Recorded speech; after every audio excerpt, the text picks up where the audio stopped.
you guys be more comfortable if you were closer? Mohammed, further up. Here, we have a little talk now. You guys can come here. It's okay.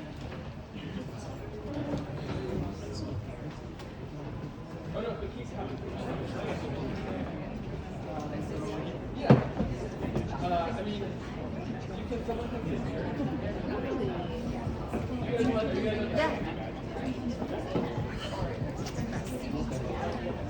Did you Oh, okay. Okay.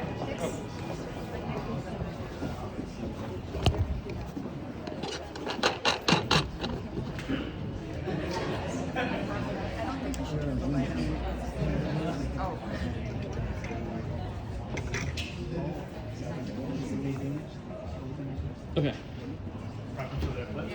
What? No, but all of our other videos were like really underexposed, so it's probably just. I don't think you need it. Do you have that one? No, they'll get shadows. Okay. Thank you guys for coming. I know it's like a kind of cold day, but this is the 13th DeSciNYC, which is amazing. So.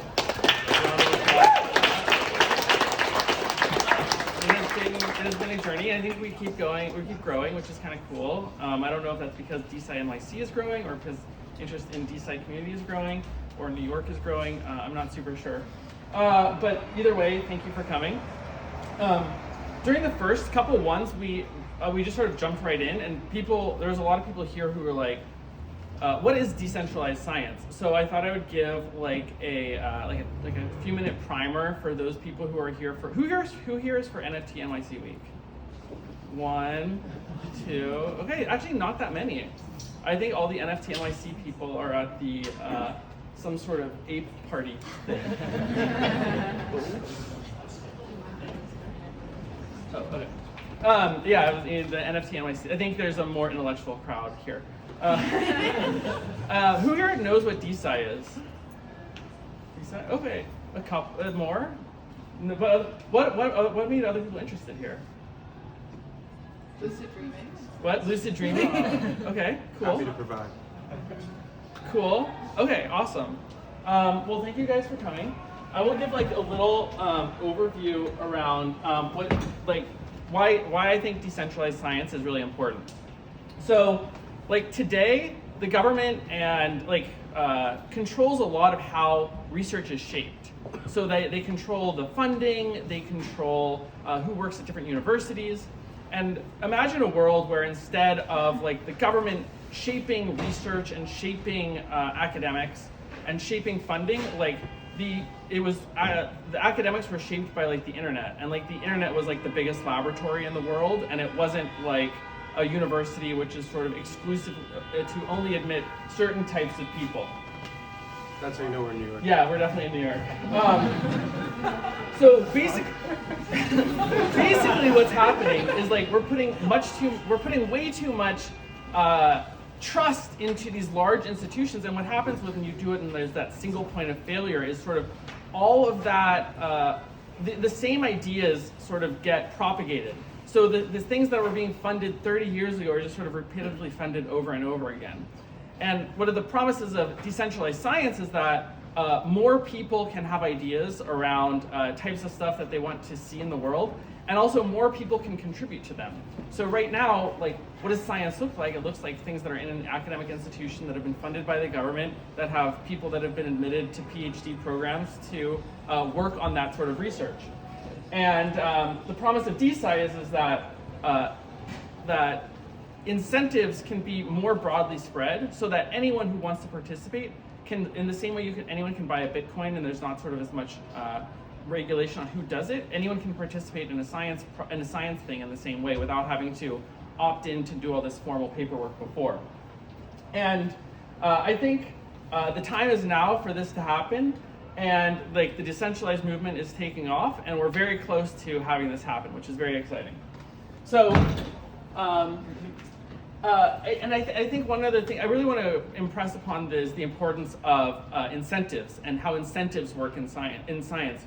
Right now, the incentives in academics are sort of misconstrued, because you have to get accepted a paper, and then that paper gives you status, and then that status will allow you to apply for a professorship, and then that professorship allows you to get a grant, and then the grant allows you to exit and be an advisor to some other company. But the point is like there's so many levels of indirection here that it's better to just have a much more direct system where people that are doing interesting research or people that are have interesting ideas are able to get data and get those sort of newer ideas out.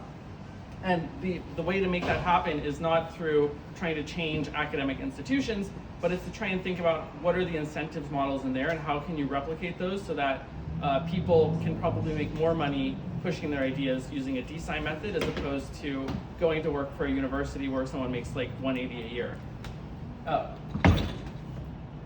So this is a little table I made around, I'm calling it TradSci versus DeSci.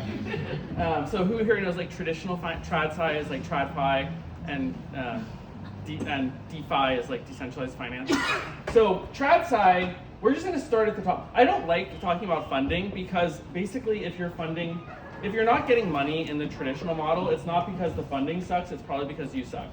And so I don't mean to start with it there, but it is there to start with. And the TradSci method relies on government institutions and grants, whereas the DeSci method relies on like decentralized crypto financing, juice box style crowdsourcing. The publication method is also very different. So we have like in the TradSci method, you have like peer-reviewed journals, and everything's behind a paywall, and there's like a lengthy process to get things accepted. And in the DeSci method, it's articles are shorter, everything is open access, you have to pay for the things you want, and it's much more granular. Peer review in the traditional method is anonymous, which leads to all sorts of weird incentives where you don't know who's judging you, and they have the bigger problem is they have no incentive to do a good job. So like, if I'm peer reviewing something, most people when they peer review, they're trying to like finish that peer review article as quickly as possible, because if they do a good or a bad job, there's no incentive. But in the DeSci way of doing it, everything is like a staking and a gambling thing, where if you predict accurately the type of paper that will be successful in a few years, you stand to make more money, which I think is like a much better way of doing it, because now the person who's reviewing it is actually going to care a lot more. Data sharing in academic institutions is oftentimes very siloed, or it's you have to email them. In the DeSci method, you can just post your data on chain with an open format, and you have to pay to get access to it. And when you pay to get access to a data set, it's not a bad thing, it's actually sort of a good thing because it incentivizes people to maintain high quality data sets.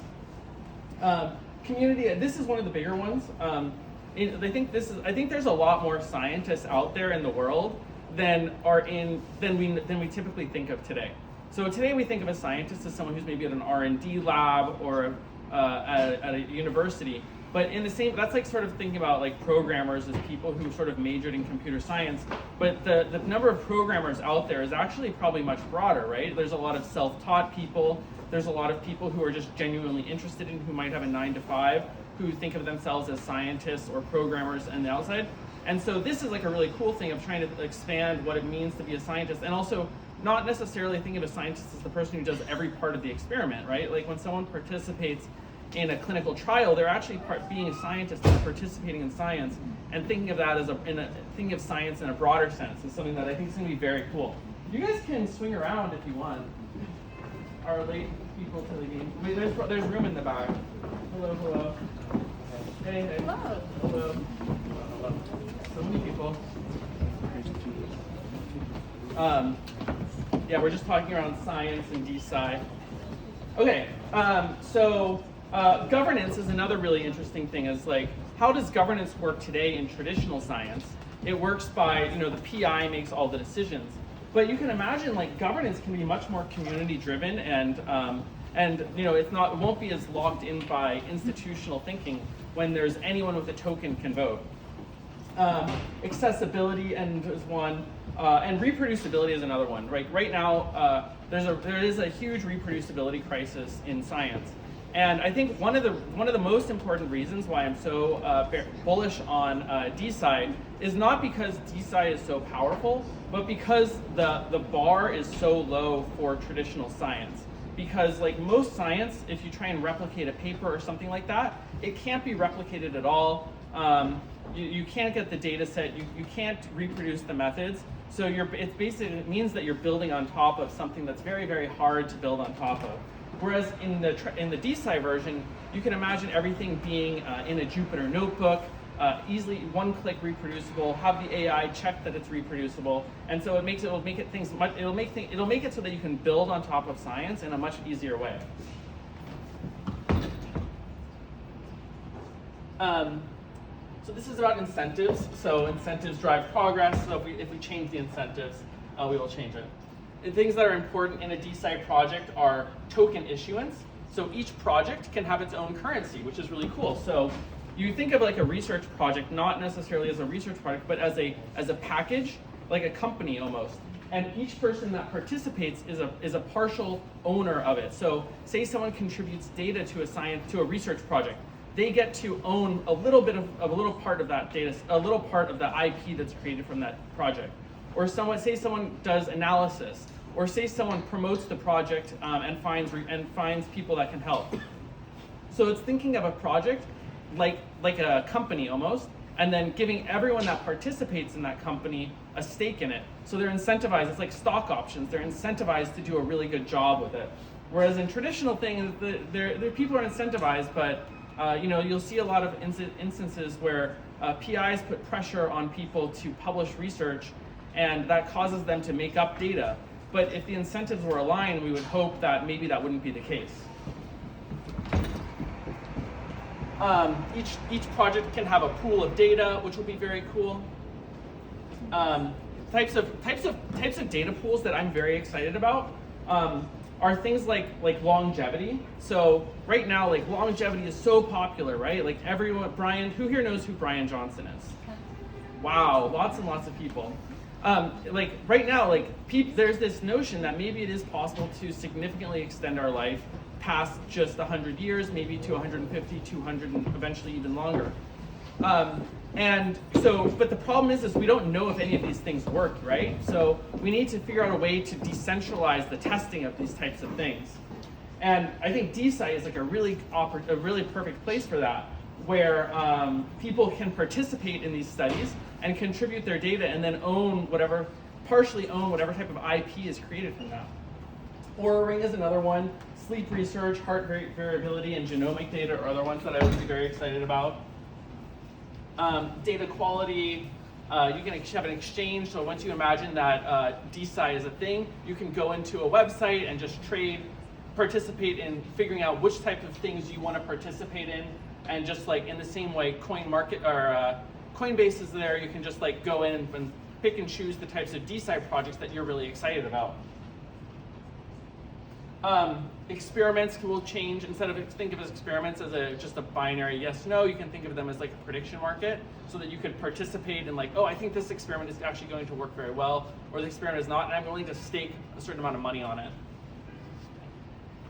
Okay, so that was sort of the DeSci spiel. Does anyone have any questions on that? Someone must have one. Yes. Are there like Jupyter notebooks that exist with DeSci?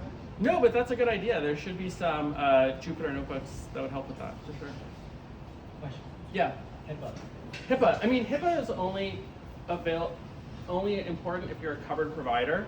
And so this goes outside of that, where instead of a hospital participating in DeSci, you would go directly to the patients, where it wouldn't be subject to the same thing. Yeah. How do you expect to get genomic data if it's like just me?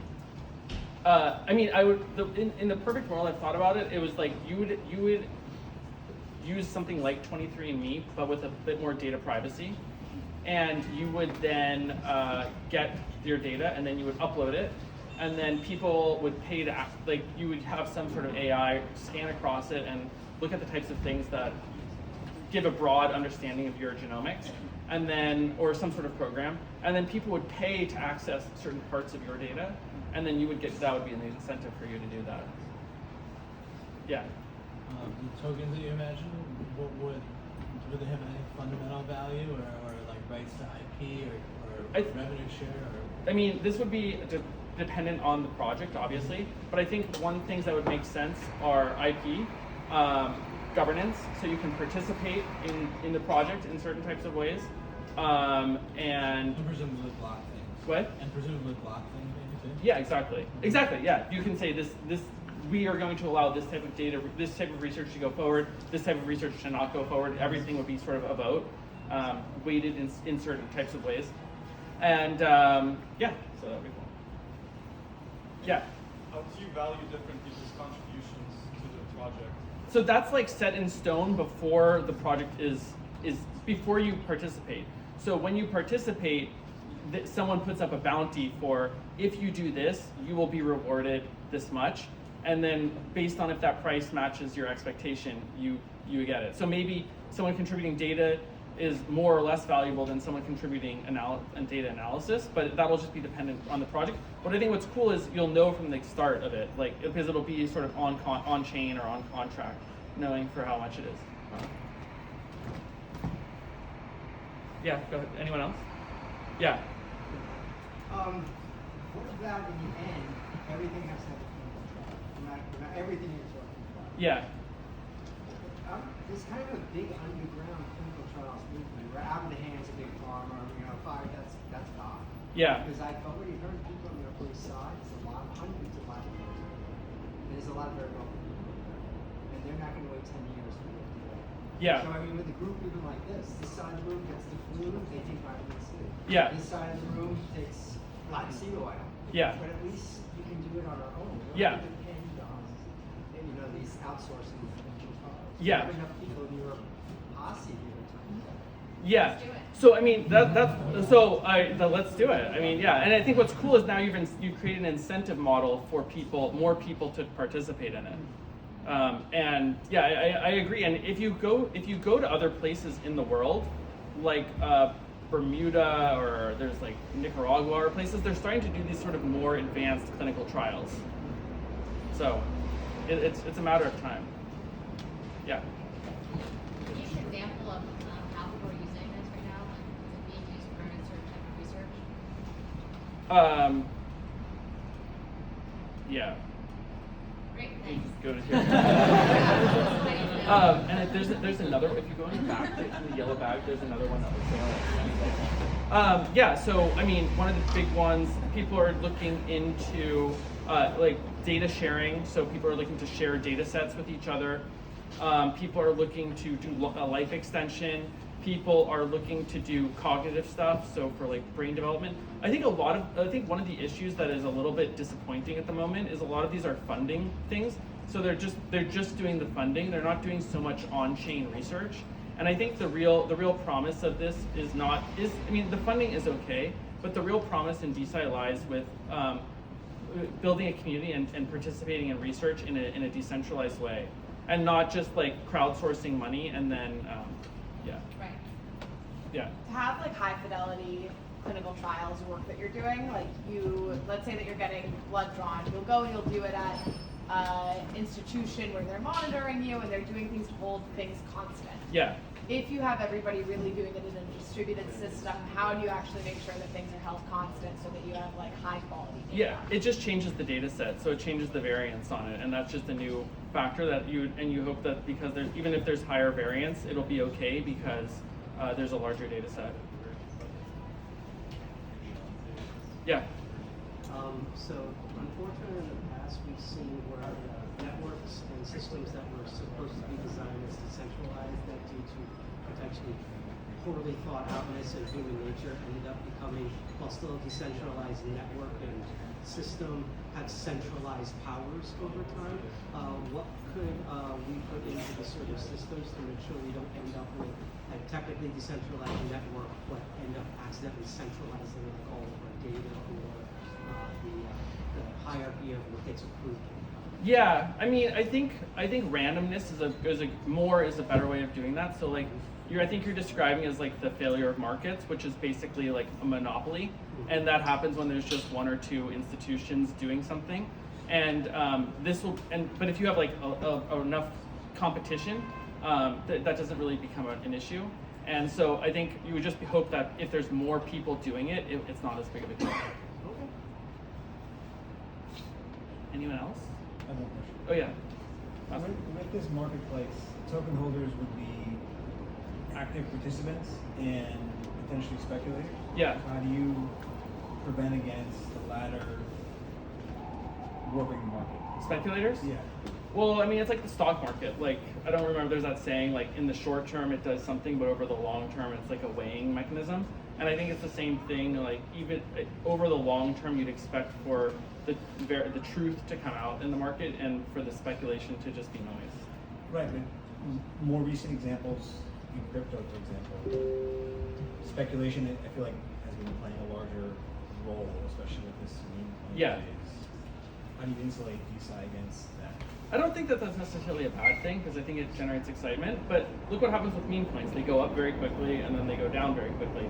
That doesn't really, that sort of actually kind of works in some ways, right? Like that's what you want. Like there's all this up and then the down, but over the course of 6 months, like nobody really made, besides the people who participated in the Ponzi scheme, no one actually made money, right? And so that's kind of a good thing. Cool. Okay, wait, I have a couple more things that I want. Okay, so yes, so now I will talk about DeSciNYC. Okay, so DeSciNYC, this is our 13th one. You're very clearly in New York. If you want to find out our past videos, we have a website now called DeSci.NYC. There is a QR code, and it has videos, it has other things there too. Okay, this is the cool part. So we were very obstinate about making sure everyone checked in today. And the reason being is because we're gonna do like a DeSci token. And there's gonna be like a fair airdrop. This is just like a very community-based project. But everyone that like was checked in, who here knows what an airdrop is? Okay, a lot of people. So we're gonna based on the email address that's with your registered person, we're gonna give everyone 100 tokens each time someone comes to a DeSci thing. And we're going to try and decentralize DeSciNYC. And, so this is like, everyone now is going to be like the first holder of this DeSciNYC token, which will be very cool. Each time you participate and you come again to another event, you'll get more tokens. People that tweet out around it will also get more tokens. People that help at the door will also get more tokens. And the idea, and everyone that volunteers gets tokens. And the idea is we're trying to like distribute these DeSciNYC tokens very fairly. Oh, and speakers and hosts, of course. Sorry. Oh, actually, I have a gift for both of you. I did actually. I remember. I forgot it the last 3 times, but this time I actually did remember it. So when you're done speaking, yeah. So the speakers and the hosts, anyone that participates, we're trying to spread these tokens out as fairly as possible. And the idea is. So if you find a speaker or if you volunteer, you get more tokens. And it is to like spread these tokens out, and then eventually maybe do a research project or do something else with them. But sort of the key point is each person that comes today, we're gonna like just go through the email, the check-in. That's why we were so careful about it, and make sure who's checked in, and it'll be a follow-up email with that. And if you tweet about this also, like you're spreading the word, or you something like that, or you tag us on Instagram, you will also get tokens. So we're trying to give away as many tokens as possible here. What's the token supply? We haven't even figured that out yet. It's just points right now, but it's TBD. We are gonna mint it soon. What? Yeah, of course. Or maybe. Someone else probably should do that, but right now it's just around tokens. What's the ticker symbol? DESCI. DeSciNYC will be the ticker. But so you'll get an email with more information around your token allocation and how to claim it. Oh, we're also going to put a thing where you have to claim it within 30 days because we don't want tokens to just sort of be floating around indefinitely because that makes it hard to figure out the governance model of this. So it's sort of a use it or lose it type thing. You have to go in, claim it, and then take the tokens back with you. Well, yeah, this is what I just said. We'll send out an email. You'll have 30 days to get it. Okay, some other things around DeSciNYC. So that's very exciting because now we're trying to like decentralize DeSciNYC, and I think this is the first time that that's ever been done, which will be very exciting as well. We have a Telegram group. This was sort of dead for a little bit, but we're trying to bring it back now. If you want to participate in DeSci after the event ends or before the next event begins, we have a lot of people joining. Awesome. Thank you to the Safeguard bot for, we were getting spam for a little bit. Yeah, so everyone can participate. Post your pictures there. Get in there. Okay, I'm glad I opened it up. Before it was really closed and stuck and stuff. But now it's more open. I'll probably edit this part out of the video. I don't know. We'll see. Anyone else still dinging, or are we good? It's a good proof point. You want to keep it. All right, well, wait. Yeah, I agree. What? It's a good proof point. For what? Like, you should keep it in the video. Oh, yeah, okay, yeah. It's in the link tree too. I mean, What? the link is also in the link tree. Ah, interesting. Good to know. I thought Noted. that was the old release that was Wait, what happened? on this day. So Oh. either they just updated or yeah. Oh, we it's just like- Yeah. I was in the link tree question. Oh, I have a whole talk about this. Okay, I think we dinged out there. Okay. So this is this is our past speakers. We've had many speakers. We've had people talking about drugs, NFTs, research. Okay. Okay. So here's the other thing you guys are going to be excited about. The next event is here. We've scheduled it on May 16th. So if you want to shh in the back, if you want to participate in that, you can sign up there. We don't have an active thing. Or you can go to luma.DeSciNYC14. Good, okay. And then, this is important. Okay, so it's, as you can see, there's a lot of people here, right? So it's not really possible. If you are a volunteer, raise your hand. So let's give a round of applause to all these people. They're the ones who are in the, even if you're not wearing the white coat, you have the white coat, so you can give a round of applause. And if you would like to participate as a volunteer next time and out of the kindness of your own heart, or because you're into DeSciNYC tokens, you can scan this link. I would be immensely grateful to anyone who is helping out. And it's a lot of fun too. You'll get dinner, you'll get to meet each other. It'll be a bit more closed. You can get to meet each other a little bit more, which will be exciting. So that's the link here. And it's a very short form. You just fill out your email and stuff like that. Everyone? Still want it? Okay. Okay, so that's all. Let's do a quick group picture of everyone here. Turn off. Or just turn it that way. Yeah. Do you guys want to turn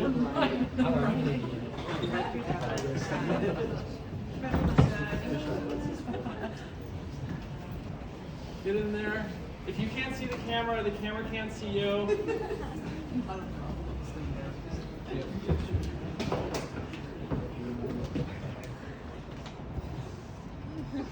Amazing. Okay, looks good.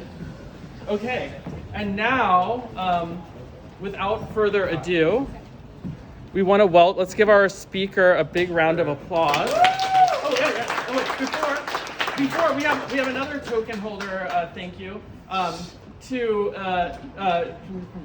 our wonderful host here. Who do you explain? All right. So first off, that creature in your slides is going to give me nightmares, so I need your help, Eric. It's a tardigrade, bro. It's a tardigrade. So my name is Himanshu. Welcome to Arch. This is our office. We are a crypto lending company primarily. We also do some other stuff. Also host events. We've been around for a couple of years. Feel free to check us out, archlending.com. I won't keep you from this man here. So, Eric. Thanks, Sing. Thank you.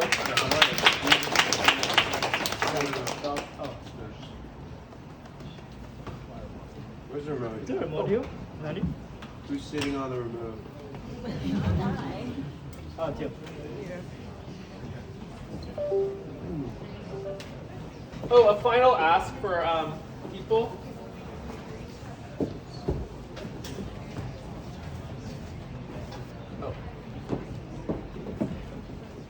Make sure to take pictures today and tag us on tag us on Instagram or Twitter, DeSciNYC. It really helps.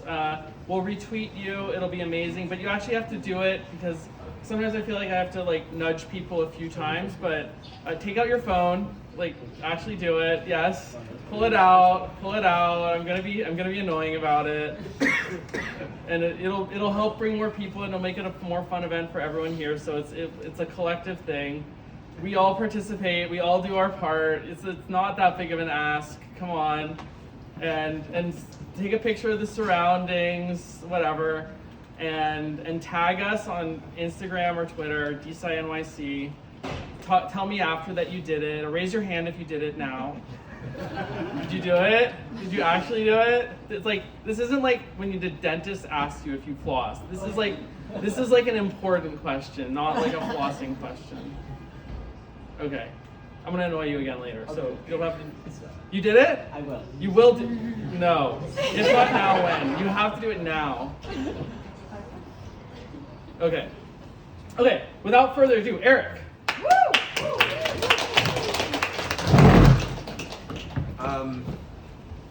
Good evening. First, Michael, thank you for inviting me. Manchu, thank you for hosting us. And thank you all for coming. In 2018, I was sitting outside the old city of Jerusalem. I was living there at the time. And I was sitting in this very beautiful park under olive trees. I was reading a lot of theology, as one does when you live in Jerusalem. And I noticed something kind of very compelling for me, which was that whether it's Abraham, Muhammad, or Buddha, these prophets received their prophetic wisdom in their dreams. And engraved on the interior of this device is our motto, I guess you would say. And it says, Prometheus stole fire from the gods, and we will steal dreams from the prophets. Now, Prometheus, right, is the Western myth in terms of, talking about technology, right? Now, my co-founder pointed this out. We did not discover fire, right? If lightning hits, dry grass, you have fire. What we learned to do was control it. And with the control of fire, look at what we've done. We've built modern industrial civilization and then fundamentally changed, our reality. So then I begs the question, what would you do? We stole fire from the gods. What if we stole dreams from the prophets? Now, we've been dreaming forever. I mean, animals dream, octopi dream, mammals dream, etc. We've been dreaming for millions of years. What if we could learn to control that? Now, by the way, people do this, right? 55% of people self-report having had a lucid dream at least once in their life. Maybe I'll ask the audience. Who's had a lucid dream before? Awesome. A little more than 55%. That's a selection effect. I can imagine that. Now, a smaller percentage of people appear to have a natural proclivity for it. I'm part of that second lucky group. So I had my first lucid dream when I was about 12 years old. I woke up and I was equal parts terrified and excited, right? I had never heard anyone talk about lucid dreaming. Hagrid did not pick me up on my 11th birthday. So what the fuck's going on, right? Now I found these early internet forums talking about this thing, lucid dreaming. So first of all, sigh of relief, like other people do this, fantastic. And then I got really, really into it in college. I didn't really care for going to class, and so what I did was I looked at the work of a gentleman named Dr. Stephen LaBarge. Now, Dr. Stephen LaBarge, did his PhD at Stanford in 1980, and created, among many things, routines and behaviors that you could utilize to actually increase your capacity for lucidity. Things like reality checking, dream journaling, mnemonic induction, which is really a bad idea, by the way. It's like you falling asleep and being like, I'm gonna be in a dream, the next thing's gonna be in a dream, and you just stay awake. It actually doesn't work.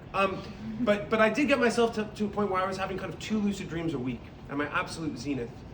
And then I graduated college and entered the workforce, and it's impossible to maintain that level of rigor. And so in 2018, I kind of noticed this peculiarity, though I'm not sure how peculiar it really is. And I decided, well, what if we could actually create a device that could induce this brain state on demand? Now, in 2018, I'd found 2 independent research groups, 2013, 2014, using electrical stimulation, both alternating and direct current stimulation, and they were actually successful to a certain extent. But, lucidity is a scale. You can be aware that you're in a dream, but not in control of it, for example. Now, they got intuition and something called disassociation, which is a very interesting thing for some, the ability to pivot between looking at things from the first or third person. Noticeably absent was control. Now, electrical stimulation, internally at Prophetic, we call it the vacuum tubes of non-invasive neurostimulation. 3 reasons. You know, I've just completely blown past this, so we might not even use this.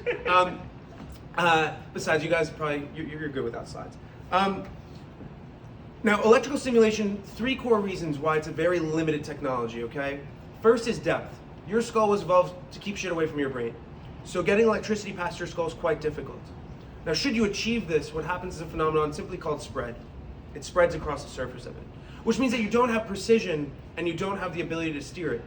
Now, the reason that they were successful at all is that the neural correlates of lucid dreaming is REM with the prefrontal cortex activated. Now, this makes a ton of sense. REM is when you're in a dream. I think we all know that. Your prefrontal cortex is where your conscious awareness, decision-making, working memory are. It's why you feel as present as you do, and I hope you do, right now. And so imagine merging those 2 things together. Naturally, it's like A plus B equals C, right? So the reason electrical stimulation was successful at all, albeit limitedly, is that they were still stimulating the surface of the prefrontal cortex during REM, so it was having some effect. But electrical stimulation, as I've already mentioned, is an extremely limited technology. It's not the thing that's going to get you the level of accuracy, generalizability, and precision that you need. So in 2018, I had to do something very hard. You know, I had to look, I was investing actually in deep tech at the time, and if you invest in deep tech, what you really are trying to determine, right, is like, is this in research or is it in development? Because if it's in research, that's not really what the asset class of venture capital was designed to do. And so I had to table it. You know, I've done many other things since, but something awesome happened in 2022. I found 2 core technologies that undergird what we do. So the first, our neurostimulation modality, is transcranial focus ultrasound. Now, if electrical stimulation is the vacuum tube, let me assure you that TFUS is the integrated circuit. Back to those 3 previous points, okay? Depth, centimeters into the brain, no problem. Precision, millimeters.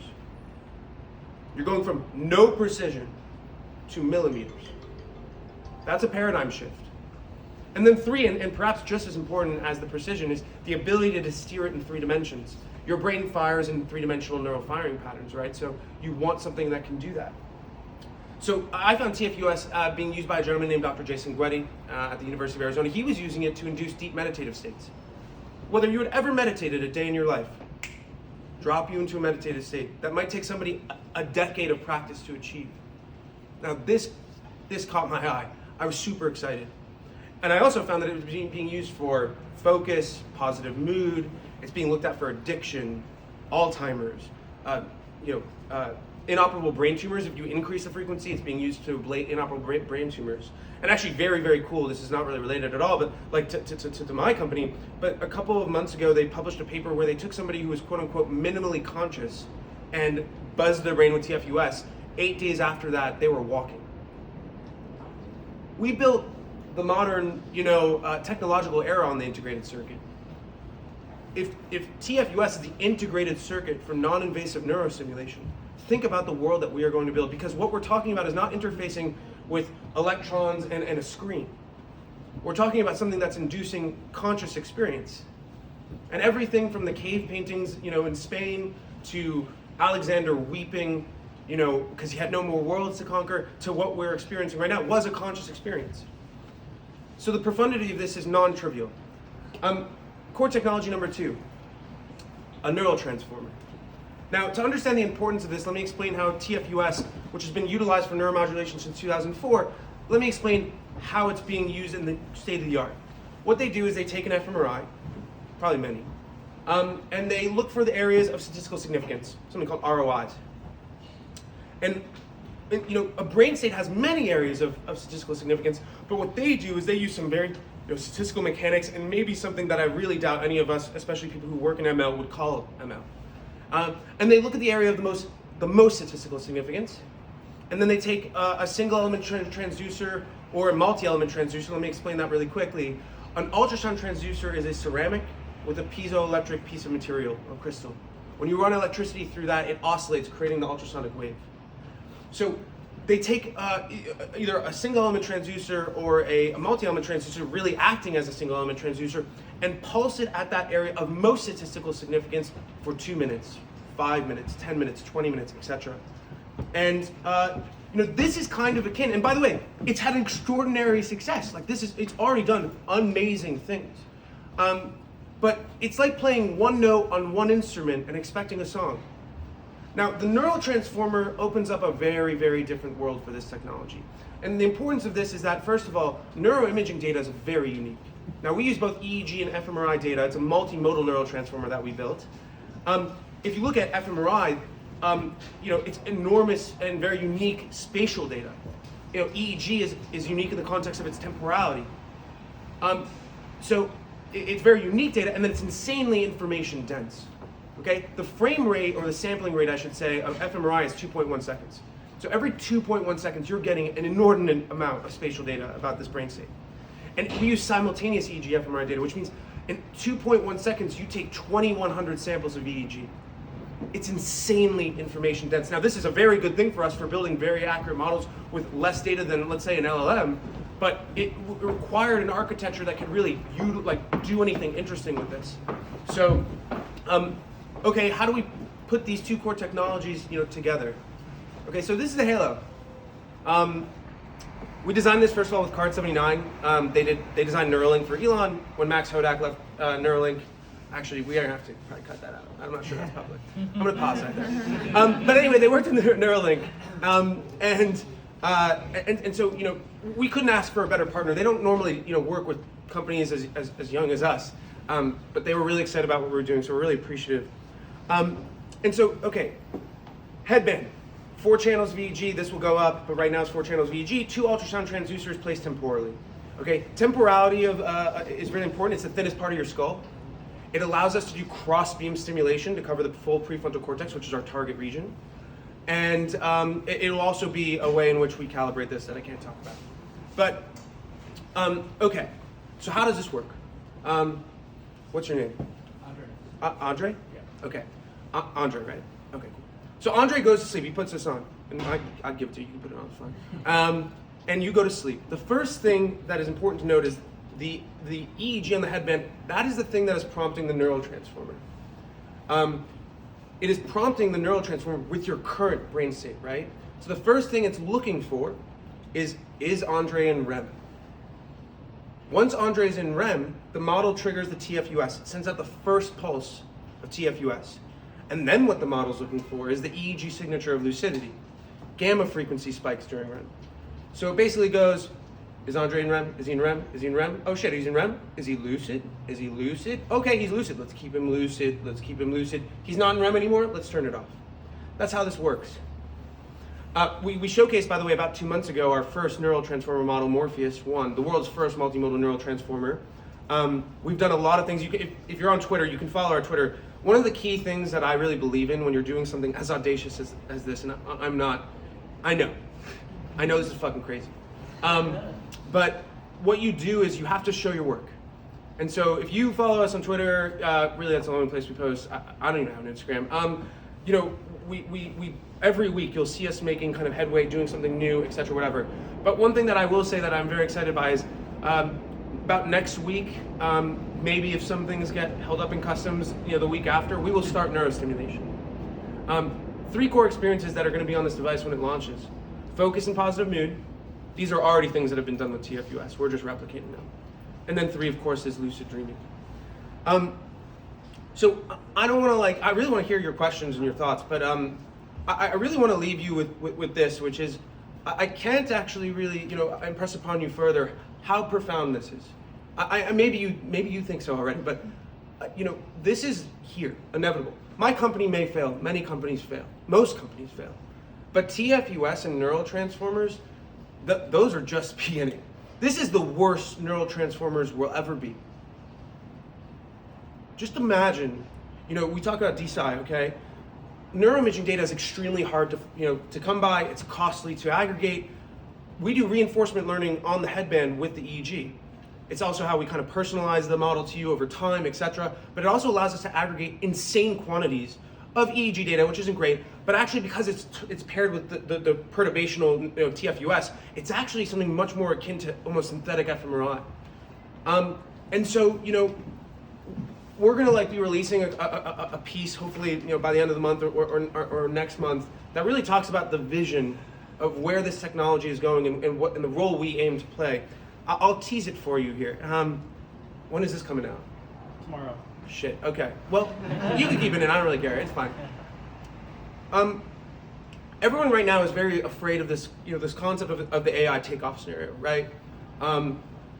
It really does appear, right, that like AI is kind of improving markedly at a rapid rate, and we don't really know what's going to happen there. And there's a lot of anxiety. One of my favorite movies is Her. I don't know how many people have seen Her. I'm about to ruin the ending, so sorry about that.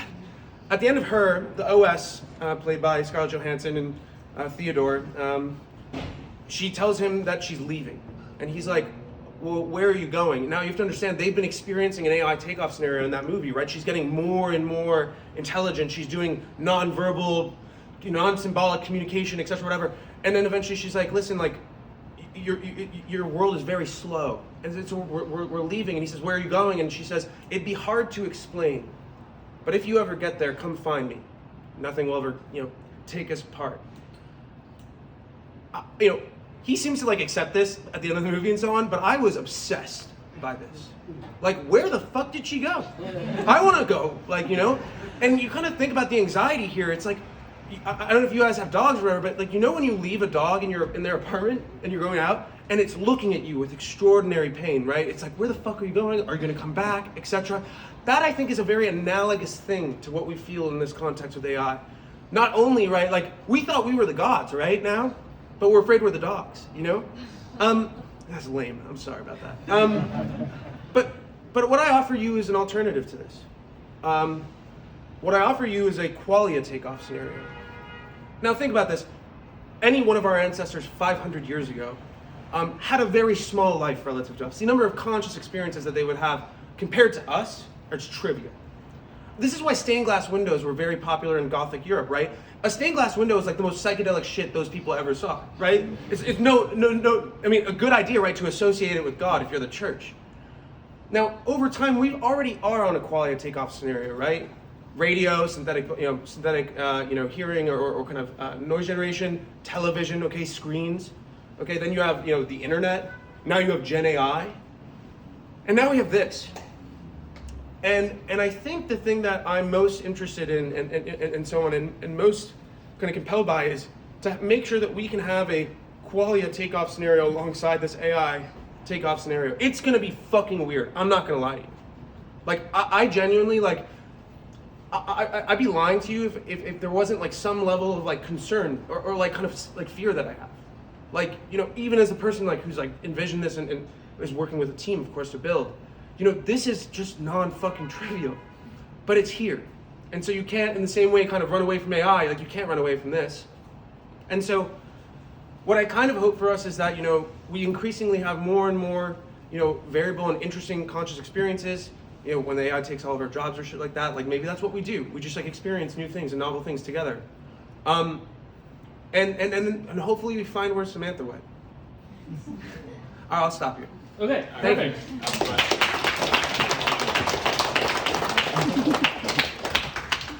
you. Now we go grill if you want. Oh, okay. Okay, I have a question. What is the underlying mechanism by which it works? Like, are you like TFUS? Yeah. Are you increasing blood flow? Are you heating up a part of the brain? Yeah. Are you what is the? So TFUS, right? Transcranial focus ultrasound. What you're doing is you're transferring via ultrasound mechanical energy, which is making the ion channels and so on and so forth open up just enough so you get just enough potassium or whatnot, whatever, to get the neuron to fire. So that's actually the mechanism of action of TFUS. Is it heating up the brain? So not at the levels that we're doing this. So I'm sure one of the questions that people are going to ask is like, oh, are you going to have to go through an FDA approval process? The answer is no. We don't make medical claims, we're well below the predetermined thresholds, which is 720 milliwatts per centimeter squared. That still is very low below the thermal band of TFUS. So I mentioned that just last year they did the first higher intensity, right, TFUS surgery on an inoperable brain tumor, right? They were able to ablate an inoperable brain tumor that would have almost certainly killed that person with TFUS. That's a much, much higher frequency of TFUS. Got it. Okay. I have a question. Ben, go ahead. Can you do imaging with the? With TFUS? Yeah. So transcranial Doppler, you absolutely, and actually the way that we would calibrate it would involve the use of TFUS for kind of calibrating this. I can't speak more further than that. So yeah, it's kind of like echolocation, in some sense. I see. Very cool. Do you think you could actually use the technology in the future to like break up bots for like short victims? So the same technology that I just mentioned, right? Yeah. That's ablation. So very different than what we're doing, right? Yeah, I get that. But absolutely. So yeah. Okay, I see. But your thesis is you stimulate it at such a low hertz, it promotes certain neuron transmitters to fire. It just makes the neuron fire. So, Okay. right, you're transferring the mechanical energy through to the neuron that activates it, and makes it fire. And the patterns of those activations are the things that, in the aggregate, create a brain state. I see. Very cool. And to be very clear, I mean, this has already been done for 20 years. This isn't like a thesis. Focus and positive mood already been done. I found it again through somebody who was getting an induced deep meditative state. They'd never meditated a day in their life. So yeah, just an important point. Go ahead. What's the level of precision when you're targeting in 3D space? Like, is it down to, I know Neuralink talks about like being able to read at level of individual neurons. Sure. But like what? That's not necessary, right, for this, right? So you can do millimeters, you can do centimeters, etc., depending on the resolution you want. What we want to do, right, is we train the model on, right, we have, I didn't mention this, we have a collaboration with the Donders Institute, which is the top lucid dreaming lab in the world, the Rabban University. It's led by Dr. Martin Dressler, who is actually the guy who discovered the neural correlates for lucid dreaming. We do 4 fMRIs a week with Dutch undergraduate students and now kind of expert lucid dreamers. So you take that data as well as open source data, and we train the model with it, right? And the model then, right, prompting that model, right, it's creating kind of sequences. Kind of, I mentioned this analogy of it's like playing the old paradigm of TFUS is like playing one note on one instrument and expecting a song. We create an orchestra because we use multi-element transducers, and we use the model to guide in space and time the pulses to recreate that brain state. And so the resolution that we need is we're just trying to create a cacophony of prefrontal cortex activity in the context of lucid dreaming, whereas, for example, positive mood is very specific. You're targeting the dorsolateral prefrontal cortex. So it depends. And by the way, one thing to say is with TFUS and the three-dimensional steering, you can actually create like acoustic holograms. So you can, like, let's say, I don't think we need this, but let's say, okay, you're targeting the dorsolateral prefrontal cortex. Imagine creating a literal 3D acoustic hologram that stimulates it, like precisely. So things like that. Does that answer your question? What do you mean?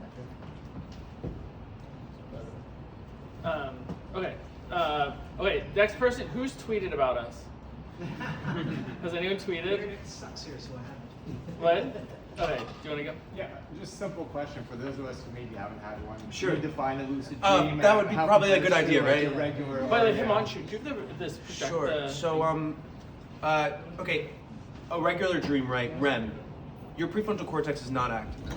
You're kind of in this like persistent state of Alzheimer's, right? That's kind of why like you just kind of accept the crazy shit that's happening. So again, prefrontal cortex activation. You are there. You are aware in your dreams. I mean, this is best culturally explained right in Inception, with the key difference that you're not able to lucid dream, with people. There are people who've come up to me and said, "Oh yeah, no, I have.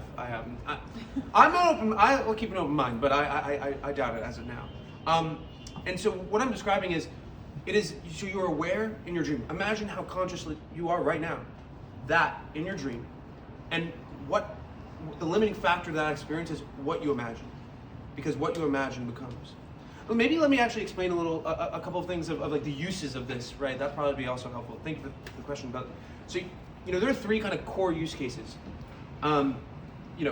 Recreation. It's the ultimate VR experience, right? You can fly. You can do something else that begins with an F. Like you can do a lot of things, right? You can make buildings, appear out of the ground. You can talk to your dream characters, which is very interesting. And by the way, very similar to an LLM. In the sense that sometimes you ask them something and they say something like extremely profound. And then you ask them something and they say something absolutely, gibberish.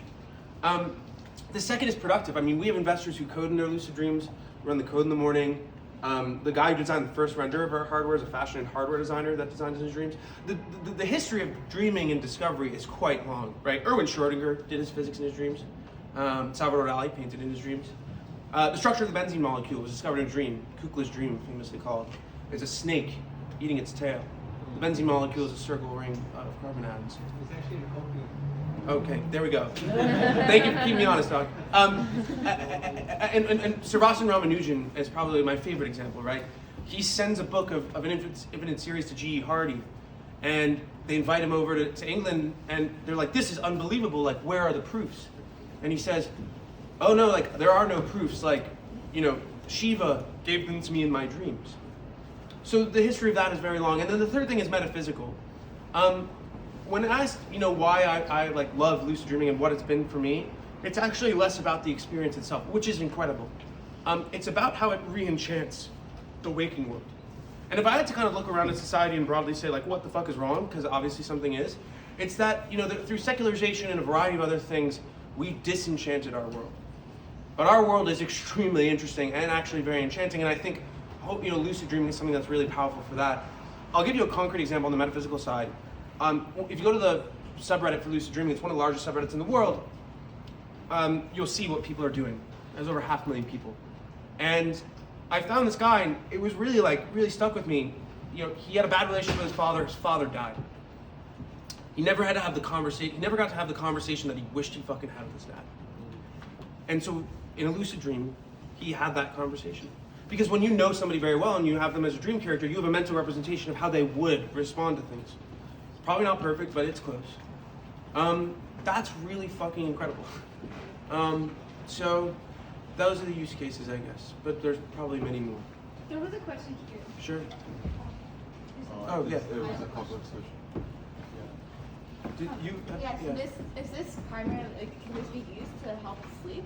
And is there going to be like an app so you can Yes. monitor to see if you're in the REM? Yes. You know, I had all these slides and I just threw out the script. My apologies. We have an app. We're building it. It'll have two kind of sides. So classic kind of Whoop or metric tracking, so on and so forth. Your question on sleep. TFUS has been used actually to induce slow wave sleep. It's already been done. That would probably require an FDA approval process. Something that I'm not objective to, but my kind of view on this is, like, if you look at the TFUS space, it's booming right now. It's actually like really hitting its cycle. We're like the only people that I know of in the recreational space. Everyone else is in the medical space. And so, like, my idea is, like, we got to get to market as fast as possible because, one, like, you know, that's what you want to do as a company, like, as incentive-wise. But also, you know, if you have a big consumer device that is non-trivial, right, you can develop a war chest to kind of expand into those medical applications. So you can use TFUS to do slow wave induction and evidently sleep. Actually, I believe Philips had a device for a while out, but I don't know what happened to that. Have you tried this on anyone yet? So again, I don't. Maybe I didn't mention this. So this is a read-only device. Okay, we designed this in October.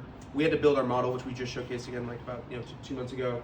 The thing that's very counterintuitive of building hardware, you know, one of our advisors is a gentleman named Sterling Crispin. He led Apple's neurotech prototyping team for the Vision Pro, and it's very counterintuitive. They start with the beautiful prototype, you know, and they say, like, this is what we're fucking aiming for. Like, we need to get this to look like this, and then you go and you build your technical prototype. I have pictures I could show you. It looks not like that.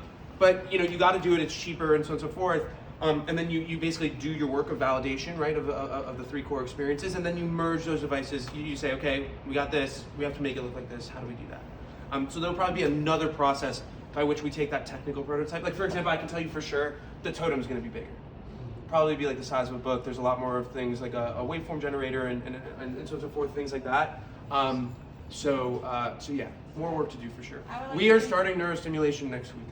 I would like to be your guinea pig so I can see. So I'm not going to lie to you, 4,400 people signed up to do just that in 48 hours.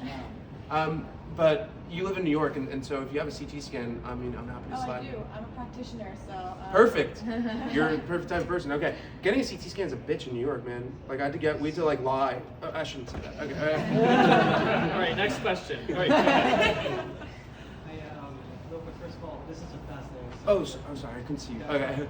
Fascinating subject. Thank you for doing this. Of course. This unfortunate question, which is, whatever platform you're developing that the data is going to read to, as well as the device itself, do you plan on either currently or eventually adding either fail-safes in the device or security audits in the platform? Because unfortunately in my field, my first thought is, Sure. hey, this is a target that has this, I'm going to go. Absolutely, it's such a great. That's a fantastic question. So, there's a few things that you can do. So there's the firmware, right? That you obviously you have.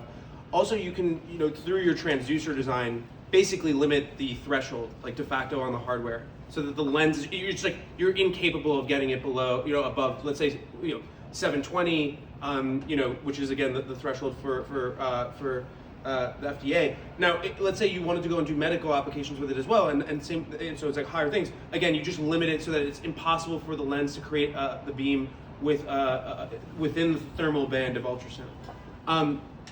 And then in terms of other things, I mean, listen, guys, this company's 9 months old, so give us some time. But you are absolutely correct that things like security are non-trivial here. And so there's a number of things that we will do, obviously, to figure that out. I also want to mention something that you didn't necessarily ask directly, but is important to say, which is, TFUS on its own is not addictive, but experiences are, right? So we have good research that shows that if you have a lucid dream once or twice a week, it's net positive for restfulness. So we're going to lock the device so that, because we can tell definitively with your gamma frequencies of EEG that you had a lucid dream. So whether it's 1 day or 2 day, we'll figure it out. Positive mood. Obviously fucking addicting, right? Like, I mean, you have a device that can just make you elated. Now, there are people that argue with me and say, like, why is that such a problem? Like, why not just keep people, like, why take that away from somebody? But I mean, one, then we're certainly gonna get fucked, by the FDA. They're definitely gonna come in. And two, life is about a lot more than just being happy. My grandmother from Europe always used to say Americans are obsessed with, like happiness, but like life is actually a much more multifaceted thing. So one of the things that I think I would like to see, because we do need to regulate this. I mean, again, I'm like, not very keen on regulation, but this is like sufficiently, important where it's like you gotta have like, something. And I think I'm less concerned about the threshold. I actually think the 720 should be raised quite considerably. Very safe.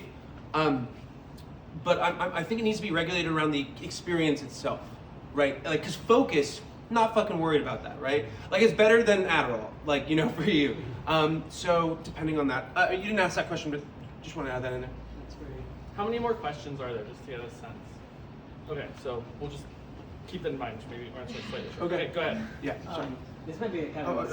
I already took the call on her. Just thought. Okay. So like you mentioned earlier, there's like a subgroup of like Brian Johnson, like maxis, I guess. And so within that subgroup, a lot of us really care about the sleep score concept. Sure. Yeah.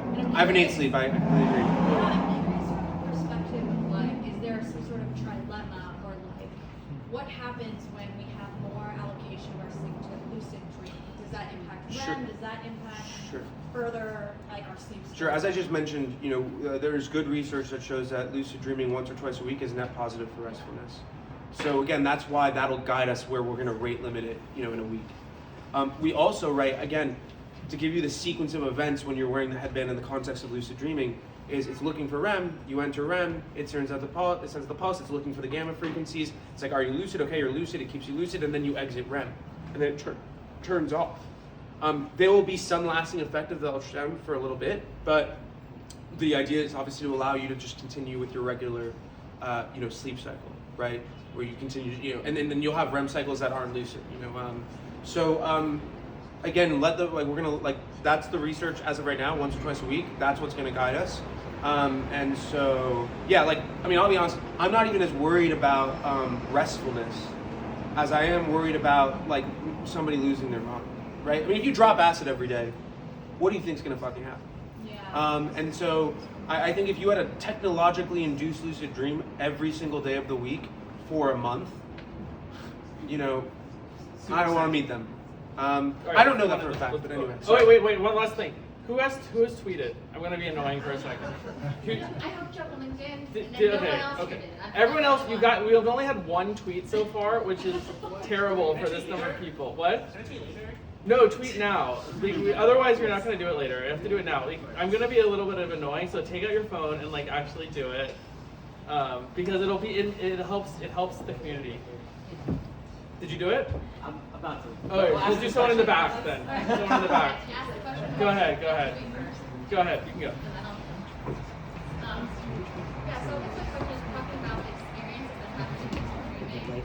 How much can you control that experience to get linked? So the definition of a lucid dream is the awareness that you're in a dream that begets the control of the phenomenological contents of that dream at will.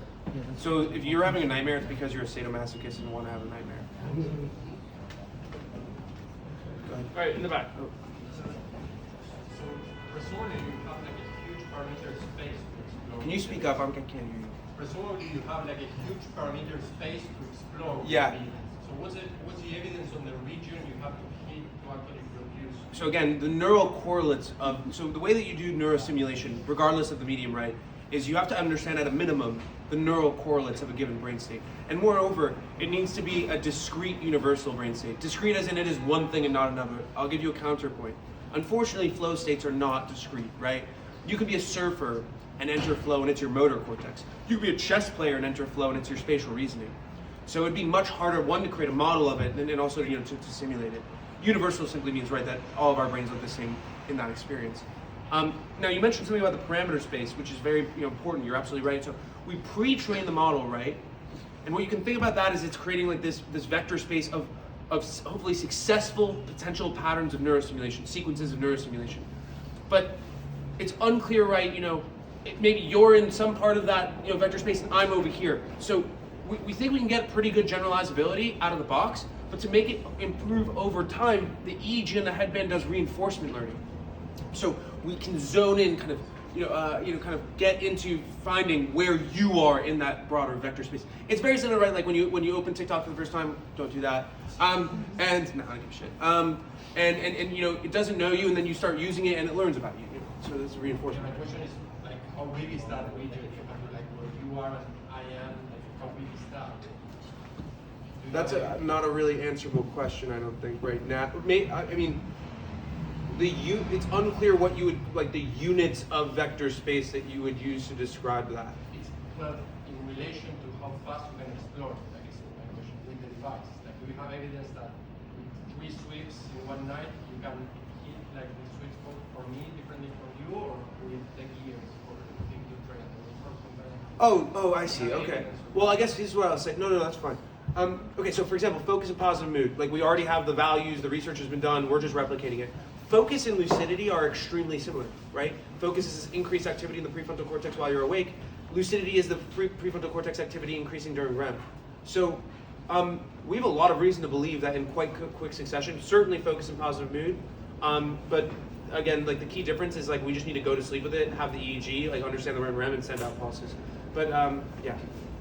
You were talking about the gamma rays being kind of the gamma rays, gamma waves being what tells you if you've gotten something into in lucidity, yeah. The EEG solution. So are you only going to be optimizing around getting that, or is there going to be any other kind of input that the user gives of like, because I mean, do we know for sure that it's like a binary, like either lucidity, not lucidity, or could it be that like one of those, potential holograms of the ultrasound results in a certain flavor of lucidity and a different one results in a different flavor of it, and so you'd want the individual to also be able to give you some more like qualitative data. Yes, so we have a survey that when you end the session, we use the same survey that's used at universities. Sorry, they still exist. No, and so you'll give qualitative feedback. That'll be paired with your data for the reinforcement layer, and that'll allow us to improve things over time. We'll also do that, of course, prior to the launch of the device. But you asked something about whether it's optimized specifically for that. So depending on the brain state that you're looking to actually stimulate, it'll be optimizing for different things. But gamma frequency in the context of lucid dreaming is the thing you're optimizing for. Okay. All right, we're here. Behind. Was there anyone in the back? I feel like the back is sometimes not cared about. Anyone? Okay, go ahead. Me? Yeah. Okay.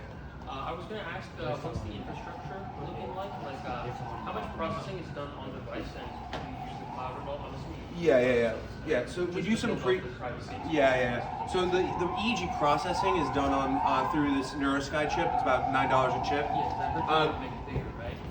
Yeah, but that's not because of the chip. It's because of other things that we need. Sensors, but waveform generators, other things. And then we do the reinforcement learning and so on and so forth via the cloud. The device connects via Bluetooth and or Wi-Fi, through the app. You don't want to. The problem is like, if any of you guys have used like VR AR devices, the issue is that they have to do so much compute on the device that the heat dissipation on device is really important. Like a lot of the R&D for the Vision Pro, and I know this pretty definitively, is was how do we create a heat dissipation capacity? Because think about how many. I mean, they're running 5 nanometer chips. Whatever. I mean, the size of the battery, literally, right? It has to be tethered. All these things. So you really want to do the compute off device if you can. All right. Any more questions? Okay, in the back. Go ahead. Did you guys tweet?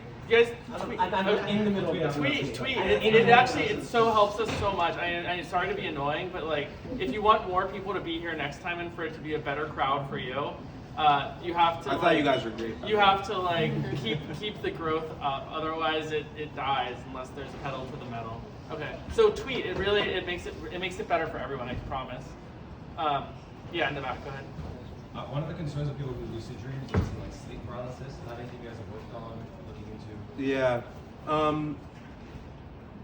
It's something that we're going to have to work on, but frankly, until we get to induction, again, which we start Nurse Nation next week, that I honestly say is an open question. I've been lucid dreaming for a long time. I have a lot of people in the lucid dream community. Sleep paralysis is a very different thing. I mean, right? So when you're in REM, your motor cortex is, disabled. And a lot of people think in sleep paralysis that you're awake and can't move, but actually you're still asleep in REM, and your motor cortex, prevents you from waking. You just can't wake yourself up. I bet you that if that was a thing, I wonder, frankly, if we could not figure out a way to use TFUS, should you end up there, to get you out of it.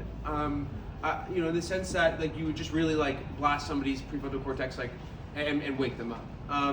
Or we could trigger it with a noise, right? Or a light. But yeah, something yet to be really totally figured out. What is sleep paralysis? So I mean, the experience. I don't know. I've honestly not read the research. Right? I shouldn't speak too definitively on it. Experientially, right? People report where they basically feel like they're awake. They can't move, and they see a dark figure, let's say, and they're very scared, but they can't fucking move, and they also can't wake themselves up.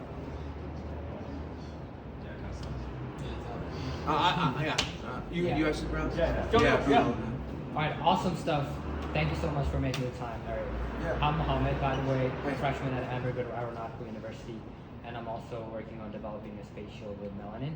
Awesome. So I'm curious about I'm curious about how does that help me? Why do I need that even as a student? Or you mentioned that it can help you write code, or make Even investors who write code in their dreams. So is it possible that I could just lucid dream and then develop something? So I mean, a portion of the talk, right? Like I mentioned, all the discoveries and things like that, and creative pursuits, etc., that people have done. There are certain things that are a lot harder to do in a lucid dream. Reading is fucking impossible. The letters are kind of all over the place. There are. I suppose there are limits. I think we'll learn more also about what those limits are, what you simply cannot do. You couldn't do material design. I doubt it. Right? I'm sorry. I don't think you mentioned code. Now you might be able to take that problem and break it down to its most kind of anatomical thing or something. I really don't know. But what I would say is the history of dreaming and discovery and creation is quite long. And again, if you go to the lucid dreaming subreddit, which has over 500,000 people in it, you'll see people talking about a lot of things. And really mundane. I mean, I hate to say this about the professions, but they might have very normal professions, and yet they still use their lucid dreams to do it. We've talked to people about training for special forces, this and the other too, language acquisition. So what's your ultimate goal with this device, and how is it gonna make us better humans? So I mean, I mentioned re-enchanting the world, right? Lucid dreamers report far less rates of depression, far greater sense of personal agency. That makes a lot of sense, right? It's like you're a god in your dreams, and you wake up, you're like, fuck this! I want my life to be as malleable as that. And so there's a lot of positive, effects on people. What I want to do is I want to, one, understand what consciousness is, and I think that this is a method by which we could do that. Think about Darwin, right? What did Darwin do? He goes on the HMS Beagle, goes to the fucking Galapagos and looks at a bunch of finches, and he's like, evolution, I'm oversimplifying. But the question I ask myself is, who are the Darwins of consciousness? Like, who's to say that you can't go into a lucid dream and do something very analogous to that? Just sit and watch. I don't know. We'll see. Are the effects lasting, or are they? How long are the effects lasting for? So depending on the frequency you use, the ultrasound could be like the effects could be like a minute or it could be like 20 minutes. But to be very clear when I say that, like as you exit REM, for example, it turns off. You're not like you'll be able to with the slow wave sleep. Somebody asked a question about like slow wave sleep. There was slow wave stimulation to induce sleep. You can let it kind of still continue to have effect while you still have these cycles. Right, go ahead. So this might be a crazy question, but so like you're collecting a bunch of Did you just listen to what I said? I was a crazy presentation. You asked your crazy question. So you're collecting a bunch of you are collecting and you can collect a bunch more data with these devices. Have you given any thought to like using federated learning or some other AI like two techniques that can take into account many different data sources and like coordinate lucid dreaming amongst many different people to have like collective lucid dreams? Okay. Like purposeful. Sure. Let me explain this. Again, I've been lucid dreaming for 18 years. I've never had a lucid dream with anyone ever. Okay, but I will explain to you how you could do that. I mean, maybe we'll talk about it after. Like the way you could do that is like very synthetic, and it's not actually a thing. In terms of your other architectural questions, if my CTO is here, he could probably talk to you a little bit more about it. But we have made a couple of architectural changes that also increase the amount of data that we can use to train the model, where we don't just require simultaneous EEG and fMRI anymore. But where is the data stored? Like I don't know, like on AWS or some shit. Okay, no, I meant like locally, just use the control it or it's sent over. So yeah, that was my question. So you collect the data, the company collects the data. From the users. Sure. Yes. So yeah. Again, something by the way that you opt into. Okay. But you would want to opt into it because again, that's your reinforcement learning. Right. So you have an incentive to do so. So yeah. Okay, yeah. Do both of them say at the same time, and then he'll answer both of them. Okay. What was that transformer, that neurotransformer? Sorry, what was the question? The neurotransformer? What about it? Do you think it could be used for, or what else do you think it could be used for? I mean, so you know. And then what was your question? Okay. I have two semi-related questions. Say it. Okay, so I just want to make sure I understand how this works, right? So you're reading the brain state, you're computing a state transition that would bring it into lucidity, and you're using ultrasound to apply the transition, is that right? Say it again. You're looking at the current brain state using your EEG, and you're computing a transition, a state transition that would bring the brain into lucidity, and you're going to apply the transition using ultrasound. Yes? Yeah, I think the answer is yes. I kind of am having an issue with the computing the phase transition, right? Like you're looking first for REM, then you send out the TFUS, then you're looking for gamma frequency. So if that's what you mean by phase transition, then yes. Okay, so question two is there's some paper that was released recently. I think one of the researchers came to talk about it, where they use ultrasound to open up the blood-brain barrier or to deliver drugs. Drugs. Yeah. With the unfortunate side effect of neuroinflammation because things are getting in that shouldn't be in there. Yeah. Is there any risk of that happening? Yeah, I'm very familiar with this. We're not at the frequency that will do that. I actually know the person you're talking about. Yeah. He's a speaker at DeSciNYC 11. Yeah. Okay, go ahead. Ask your question again. Okay. What were the other uses for the potential? So neurotransformer, right? Like, so my co-founder Wes, I actually found him because he was doing neural art stuff with Grimes. And he was using an EEG and doing neural art. So using EEG, running it through a transformer, and I don't know, creating some displays based on her EEG signals, I suppose, as well as this pianist that she performed with. You could do neurofeedback therapy games, so on and so forth. Again, this is the worst they'll ever be. I couldn't possibly presuppose, what they'll become. Is that all the questions? Did we? Good? All right. Did everyone tweet about it? One last. You did. We have someone who's trying to, I think, or texting your friend. Anyways. Oh wait, I forgot the gift. Has lucid dreaming changed One more your life? question. Ask one more question. Has lucid dreaming changed your life? Yeah, absolutely. That's probably why I started the company, right? Again, I think the key thing that I mentioned before is like this re-enchantment of the waking world. But like, I lost my grandmother 2 years ago, lived to be 98, had a wonderful life.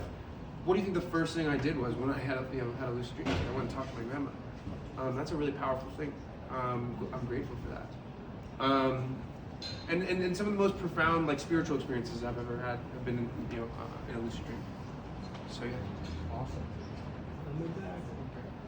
You ever thought about doing hackathons with your device? Definitely not. Just curious, how long do your lucid dreams last?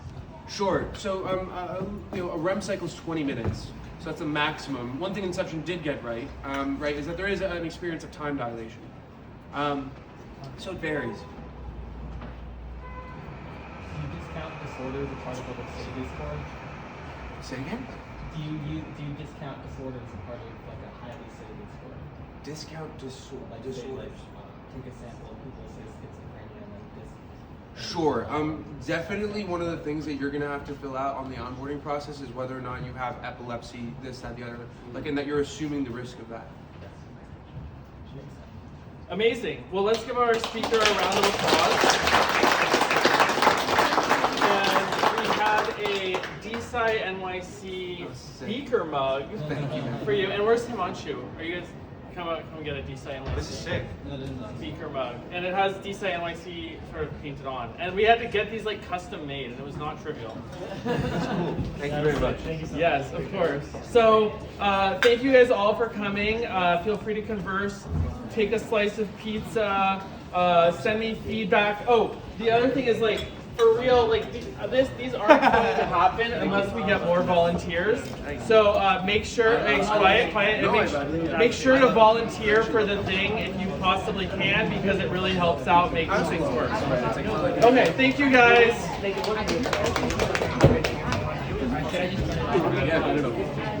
Is it okay if I can't make it to the dinners? What? Is it okay? If it's okay if I can't make it to the dinners? Yes, of course. Oh,